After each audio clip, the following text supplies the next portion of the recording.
मेरी हर खुशी अधूरी रह गई सोनी वारिस के बगैर। उसकी ये अमानत मेरे पास ना होती तो खुदा की कसम मैं अगला सांस ना लेती। भाई हमें भी बहुत याद आ रहा है, लेकिन रोना यहाँ की रिवायत नहीं है। यहाँ की रिवायत मोहब्बत है सोनी। बाबा मल्हार और वारिस इसके सबूत हैं। यहाँ की रिवायत सिर्फ दुश्मनी है।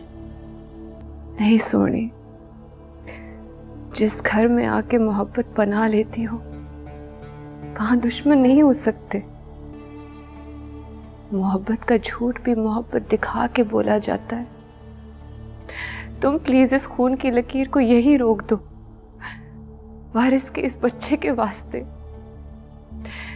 इस वारिस को मोहब्बत की आजादी में पलने दो, दुश्मनी के खौफ में नहीं।